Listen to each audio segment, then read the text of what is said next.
সুমন বলল, আমি সব কিছু রেডি করে রাখছি স্যার। আমি বললাম, কি রেডি করে রাখার কথা বলছো? সুমন বলল, স্যার আপনি যেই ভিডিওটা দিয়েছেন না, ওই ভিডিওটা আমি পুলিশের কাছে দিয়েছি আর ওদের বলেছি আরও প্রমাণ জোগাড় করতে। আর আমি বলেছিলাম না মারিয়া মেয়রের মেয়ে, এই দেখেন পিকগুলো। সুমনের কাছ থেকে পিকগুলো নিয়ে আমি অবাক হয়ে গেলাম। সত্যিই তো মেয়রের সাথে মারিয়ার পিক আছে।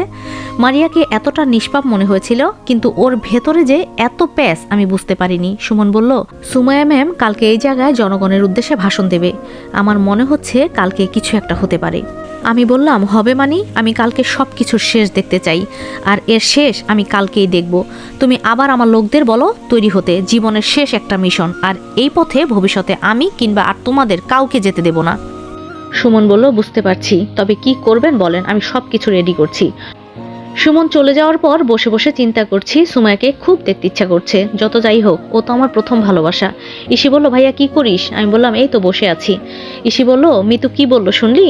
আমি বললাম, হ্যাঁ কি করব, ওকে তো অনেক অনুরোধ করেছি, তাও বলে দেশে আসবে না। ইসি বলল, আমিও বলেছি ভাইয়া, কিন্তু এক কথাই সে দেশে আসবে না। আমি বললাম, বাদ দে তো ওর কথা, ও মনে হয় পাগল হয়ে গেছে। ইসি বলল, পাগল তো তোর জন্যই হয়েছে। আমি বললাম, আমি মিতুকে বলেছি তুমি দেশে নামতেই আমি তোমাকে বিয়ে করব, তাও দেশে আসবে না বেচারি। এখন বল আমি কি করতে পারি? ইসি বলল, বাদ দে ওর কথা, এখন বল তোর জন্য একটা বউ দেখতে হবে।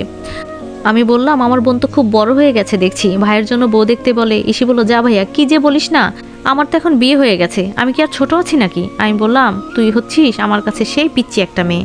ইসি বলল, ভাইয়া এভাবে আর কতদিন থাকবে একা একা বল? আমি বললাম, বিয়ে করব তো, দেখি সামনে কি আছে। ইসি বলল, তোর দুলাভাই বলছিল কোথায় যেন একটা ভালো মেয়ে আছে। আমি বললাম, এসব খবর আমাকে আর দিস না, আমি এসব মেয়েটেয়ে দেখতে পারবো না। ইসি বলল, ধুর ভাইয়া, তোকে আমি বোঝাতে পারবো না, আম্মু তো এখন বুড়ো হয়ে যাচ্ছে। আমি বললাম, হ্যাঁ বয়স হচ্ছে, বুড়ো তো হবেই। ইসি বলল, আম্মু এখন কি চায় জানিস? তার নাতির সাথে খেলতে, এখন বুঝলি? আমি বললাম, বোন তোর পায়ে পড়ি, তুই রুমে যা, আমাকে তোর বুদ্ধি দিতে হবে না। ইসি বলল, ভালো কথার দাম নাই, বুঝবি বুঝবি। আমি বললাম, তোর ভালো কথা তুই রাখ, খালি বিয়ে বিয়ে করস না। তুই কি আমার বিয়ে দিতে চাস নাকি বিয়ে খাবি? ইসি বলল, দেখ সেরা, জুতা দিয়ে থুতা ভেঙে দেব। ইসির কথা শুনে হাসতে লাগলাম, আমার হাসি দেখে ইসিও হাসতে লাগলো। সকালে রেডি হয়ে রুম থেকে বাহির হলাম। সুমন বলল, স্যার সব কিছু রেডি। আমি বললাম, তোমাকে কতবার বলেছি স্যার বলবা না? সুমন বলল, এটা আপনার ওপর আমার একটা সম্মান। আমি বললাম, ওরা কই? সুমন বলল, সবাই দাঁড়িয়ে আছে, আর ওদেরকে ধরতে পুলিশদের আমাকে সাহায্য করতে হবে, আর এই মিশনে পুলিশও আমাদের সাথে থাকবে। আমি বললাম, যাক তাহলে একটু ভালোই হয়েছে, এত টেনশন আমাদের নিতে হবে না। সুমন বলল, হ্যাঁ স্যার চলেন। সবাইকে নিয়ে রওনা দিলাম। সুমন যেখানে বলেছে সেখানে গিয়ে দেখি জনগণ আছে, কিন্তু মন্ত্রী নাই। আমি বললাম, কি সুমন, সুমাইয়া কই? সুমাইয়াকে তো দেখতে পাচ্ছি না। সুমন বলল, স্যার আমি তো জানি ম্যাম আজকে ভাষণ দেবে, কিন্তু এখানে কিছুই তো বুঝতে পারছি না। আমি বললাম, তাড়াতাড়ি ওদের বাড়ির দিকে গাড়ি ঘোরাও। জি স্যার। সুমাইয়াদের বাসার ভেতরে গিয়ে দেখি আন্টিকে একটা চেয়ারে বেঁধে রেখেছে আর তার মুখ বন্ধ করে রেখেছে। আমি তাড়াতাড়ি সব কিছু খুলে ফেললাম। আন্টি আমাকে জড়িয়ে ধরে কান্না করছে। আন্টি বলল, বাবা আমার মেয়েকে বাঁচাও প্লিজ, ওরা আমার মেয়েকে তুলে নিয়ে গেছে। আমি বললাম, কার কথা বলছেন? আন্টি বলল, সেটা বলতে পারবো না, কতগুলো ছেলে এসে আমার মেয়েকে আর ওই মারিয়াকে তুলে নিয়ে গেছে, আর আমাকে এখানে বেঁধে রেখে গেছে যাতে আমি বাইরে কারোর সাথে কথা বলতে না পারি। আমি বললাম, সুমন? সুমন বলল, জি স্যার। আমি বললাম, তোমাকে আমি বলেছিলাম সব খবর রাখতে, আর তুমি কি করলে? সুমন বলল, স্যার আমি তো জানতাম না। আমি বললাম, আন্টি সুমাইয়া আর মারিয়ার ফোন নাম্বার দেন। আন্টি বলল, বাবা আমার মেয়ের কিছু হবে না তো? আমি বললাম, আন্টি আমি থাকতে ওর কিচ্ছু হতে দেব না, আপনি কোনো চিন্তা করবেন না, আপনি থাকেন আমি যাই, আর চিন্তা করবেন না। সুমন পুলিশকে বলো ওদের লোকেশন ট্র্যাক করতে। সুমন বলল, জি স্যার। আমরা গিয়ে গাড়িতে বসলাম। অনেকক্ষণ পর সুমন এসে বলল, স্যার লোকেশন তো এই জায়গায় বলছে। আমি বললাম, তাহলে অপেক্ষা কার জন্য করছো, তাড়াতাড়ি চলো। দেখতে দেখতে আমরা একটা জঙ্গলের ভেতরে চলে এলাম। সুমন বলল, স্যার গাড়ি আর ভেতরে যাওয়া যাবে না। আমি বললাম, হ্যাঁ আর কত দূর? সুমন বলল, এই তো একটু সামনে। আমি বললাম, চলো তাড়াতাড়ি চলো। লোকেশন অনুযায়ী এসে দেখি এখানে কিছুই নেই। আমি বললাম, এখানে তো কিছুই দেখা যাচ্ছে না সুমন। সুমন বলল, কিন্তু স্যার লোকেশন তো এখানেই দেখুন দেখাচ্ছে। আমি বললাম, সবাই খোঁজো, এখানেই কোথাও আছে ওরা। অনেক খোঁজাখুঁজির পরেও পেলাম না। হঠাৎ একটা আলো চোখে এসে পড়লো। আমিও আলোটার পেছন পেছন যেতে লাগলাম, কিন্তু আলোটা একটু সামনে এসে থেমে গেল। সামনে অনেক ঝোপঝাড়। সুমন বলল, আর সামনে তো যাওয়া যাবে না স্যার।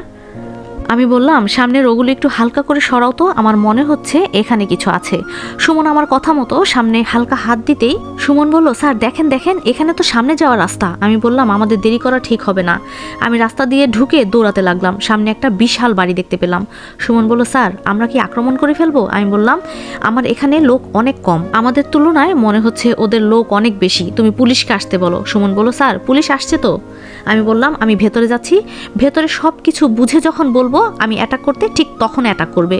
সুমন বলল কিন্তু আপনার কিছু হয়ে গেলে স্যার? আমি বললাম আমার কিচ্ছু হবে না, তুমি চিন্তা করো না, আর আমি যদি মারাও যাই তাহলে তুমি কাউকে ছাড়বে না, আর সুমাইয়ের যাতে কিছু না হয় মনে রেখো। সুমন বলল জি স্যার।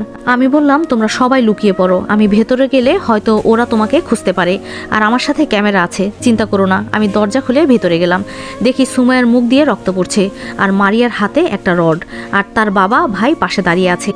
মারিয়া বলল আরে রেদওয়ান সাহেব যে, এতদিন পর আপনাকে দেখে খুব ভালো লাগছে। সুমাইয়া কোনো কথা বলতে পারছে না, ওকে দেখেই মনে হচ্ছে ওর সাথে অনেক অত্যাচার করেছে। আমি বললাম তুই এইভাবে বেইমানি করতে পারলি? মেয়র বলল এই সব খেলাটাই তো আমি খেললাম, সেদিন তোকে ইচ্ছা করে সব কিছু বললাম কেন জানিস, তুই যাতে রেকর্ড করতে পারিস, আর তুই সুমাইয়ের সাথে থাকলে আমি কিছুই করতে পারবো না, তাই আমি আর আমার মেয়ে মিলে এই খেলাটা খেললাম, কেমন হলো? আমি বললাম প্লিজ মারিয়া তুই সুমাইয়াকে ছেড়ে দে, আমি কথা দিচ্ছি ও আর কোনো নির্বাচন করবে না। মারিয়া বলল তোর কি মনে হয় এত কষ্ট করে এখানে এনেছি ওকে মাফ করার জন্য? তবে এখন মেরে খুব মজা পাবো, সাথে প্রেমিক পুরুষও আছে, আর তুই এত চালাক আমি জানি তুই এখানে ঠিকই এসে পড়বি। আমি বললাম আমাকে তুই চিনিস না রে মারিয়া, আমি যে কি করতে পারি তোর ধারণা নাই। মেহেদি বলল আরে চুং চাং চুং। মেয়র হেসে বলল হ বাবা চুং চাং চুং। মেহেদি বলল কি খবর চায়নাম্যান, মরার আগে তো দেখি রেডি হয়ে আসছো।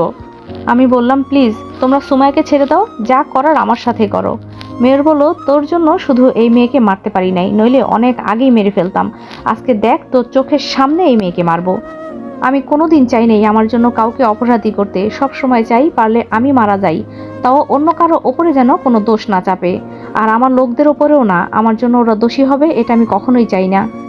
আমি বললাম যদি তোরা সবাই বাঁচতে চাস তাহলে এই মেয়েকে ছেড়ে দে। মারিয়া বলল কিরে তোর সাহস তো কম না, তোরে তো। আমি বললাম মারিয়া তোর সাথে কয়েকটা কথা বলতে চাই। মারিয়া বলল একটু পর তো মারাই যাবি, আচ্ছা বল কি বলতে চাস।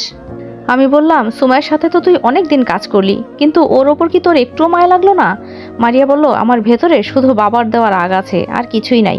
আমি বললাম আমার মেসেঞ্জারে পরিটা কি তুই ছিলি? মারিয়া বলল হ্যাঁ, আমি তোর কাছে বিশ্বাস অর্জন করে তোকে ফাঁদে ফেলে মারতে চেয়েছিলাম, কিন্তু তুই শালা অনেক চালাক, তোরে ফাঁদে ফেলা এত সহজ না রে।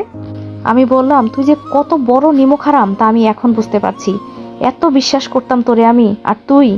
আমার কথা না হয় বাদই দিলাম, একবার তুই মেয়েটার দিকে চেয়ে দেখ কি করেছিস, মেরে মেরে দেখ তো, ওকে তো মেরে মেরে শেষ করে ফেললি। আমার কি হবে রে, আমি তো ওকে ছাড়া বাঁচতে পারবো না। মারিয়া বলল তোর ভালোবাসা তোর কাছে রাখ, এত ভালোবাসা দেখার সময় আমার নাই, এই ওকে মেরে ফেল। আমাকে দেখিয়ে মারিয়া এই কথা বলল। সুমাইয়া বলল মারিয়া ওকে মেরো না। সুমাইয়াকে কথা বলতে শুনে আমার কান্না চলে আসলো, ও কষ্টে কোনো কথা বলতে পারছে না। আমি বললাম বহুত খেলা দেখছি তোর, আর না। শরীর থেকে গেঞ্জিটা খুলে ফেলে দিলাম, এক পা যদি এখান থেকে কেউ যাস তাহলে এই বোমাটা ফাটিয়ে দেব। আমার বুকে আগে থেকে একটা বোমা নিয়ে আসছি, আমি জানি এমন কিছু হতে পারে। বুক থেকে বোমাটা হাতে নিতে নিতে মারিয়াকে বললাম। মারিয়া বলল এই না না এমন কিছু করিস না, তুই সহ আমরা সবাই মারা যাব। আমি সুমনকে জোরে ডাক দিলাম। সুমন বলল জি স্যার সব কিছু রেডি আছে, ওদেরকে কি আমরা মেরে ফেলবো? বাইরে সবাই বন্দুক নিয়ে দাঁড়িয়ে আছে। আমি বললাম ওদের কাউকে বাঁচিয়ে রাখতে চাই না। আমি বললাম তুমি এখান থেকে সুমাইয়াকে নিয়ে যাও। সুমন বলল না স্যার আমি এমনটা হতে দিতে পারি না, এমন হলে আপনি মারা যেতে পারেন। আমি বললাম আমার জীবন নিয়ে তোমাকে চিন্তা করতে হবে না, শুধু আমার আম্মুকে একটু দেখে রাখো। সুমন কেঁদে দিয়ে বলল এমন করবেন না স্যার প্লিজ। আমি বললাম আমার হুকুম মানো, যা বলছি তাই করো, সুমাইয়াকে নিয়ে যাও। সুমন গিয়ে সুমাইয়ার বাঁধন খুলে সুমাইয়াকে নিয়ে যাচ্ছে। সুমাইয়ার চোখ দিয়ে পানি গড়িয়ে পড়ছে, হালকা জোর করে আমার কাছে দিয়ে যখন যাবে আমাকে জড়িয়ে ধরলো। সুমাইয়া বলল তোমাকে ছাড়া আমি বাঁচবো না, তুমি এমন করো না। আমি বললাম আমার কপালে হয়তো এমনই লেখা ছিল, আমি আর তোমাকে মিথ্যা কথা বলতে চাই না, একটা মিথ্যা কথা বলার জন্য আজকে আমি তোমার থেকে এত দূরে। আর না সুমন নিয়ে যাও, আর দরজা বন্ধ করে দাও বাহির থেকে। সুমাইয়া বলল তুমি এমনটা করতে পারো না। সুমন বলল স্যার এমনটা করবেন না, ওদের পুলিশের হাতে তুলে দিন। আমি বললাম এখান থেকে দূরে চলে যাও, যা বলছি তাই করো। সুমন বাইরে গিয়ে দরজা বন্ধ করে দিল। মেয়র বলল দেখ তুই যা বলবি আমরা তাই করব, বোমাটা ফাটাইস না। আমি বললাম তোদের মতো ময়লা আবর্জনা দেশের জন্য ক্ষতিকর। মারিয়া বলল রেদওয়ান প্লিজ এমন করিস না, আমি না তোর বান্ধবী, তুই যদি আমার বান্ধবী হতি তাহলে সুমাইয়াকে তুই কখনোই মারতি না। মারিয়া আমার কথা শোনার সাথে সাথে গুলিটা বের করে আমার বুক বরাবর 2টা গুলি করে দিল। মারিয়া বলল নে এবার মারবি না আমাদের? আমি বললাম সত্যি তুই একটা নিমকহারাম রে, বলেই বোমটা দূরে ফেলে দিয়ে হাতে থাকা ফোনটা টিপে দিলাম। আমি এক লাফ দিয়ে কোথায় যে পড়লাম মনে নাই, শুধু দেখেছি বড় একটা আগুন জ্বলল। সুমন সুমাইয়াকে গাড়িতে রেখে দৌড় দিল। সুমাইয়া বলল আমাকেও নিয়ে চলো, ওর কিছু হয় নাই তো, ওকে ছাড়া আমি বাঁচবো না। সুমন বলল ম্যাম আপনি চিন্তা করবেন না, বলেই দৌড় দিয়ে খুঁজতে লাগলো। সুমন যেদিকেই তাকায় শুধু মৃত লাশ আর লাশ দেখতে পায়, এত লাশের ভেতরে আমাকে খুঁজে পাচ্ছে না। সুমন বলল এই তোরা ভালো করে খুঁজে দেখ, স্যার পেয়েছি, এইদিকে দেখেন, স্যারের তো শ্বাস প্রশ্বাস কোনো কিছুই চলছে না।